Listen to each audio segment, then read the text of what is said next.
Cahirlock. And Leader, today I'd like to know what is going on with the Intrio office for Dublin 7. I've raised this issue here a number of times in the Seanad. I've written to the Minister.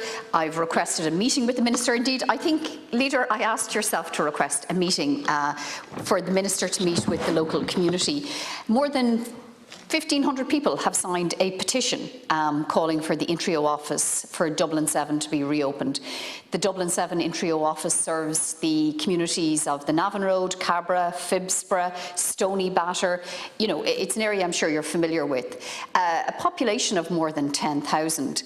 And when it was initially closed, we were told it was a temporary closure. We were told back in April the office was being closed temporarily. There would be no interruption or change of services, and that the building was just going to be undertaken, some maintenance and upgrading works were going to be undertaken to the building. Then I was told in July that the building situation is being reviewed. There's been an increase in costs, construction inflation, but again, you know, services, no change, significant change proposed to the services.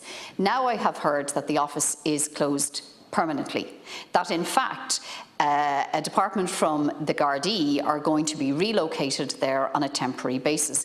Now, Leader, what this means is that 40 staff, front-line staff, people who would actually show a human face from the state to people in need when they go to apply for a service, has been completely unilaterally and without any consultation withdrawn from the community of Dublin 7.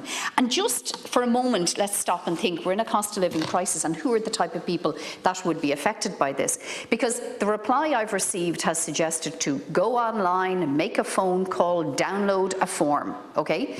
That is the type of approach that, you know, a commercial entity, a bank, others who don't have a social conscience or a social responsibility might take.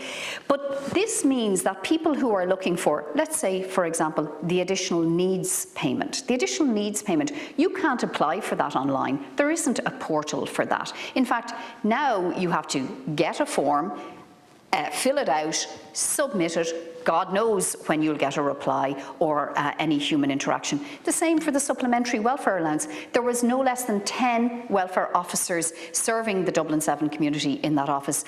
Leader, it is hugely disappointing. It's devastating for the local community. I would ask you again to use your offices on behalf of the people of Dublin 7 to address this issue with the Minister, and I'll be obviously addressing it through my own Fianna Fáil parliamentary party channels. Gor Malgat.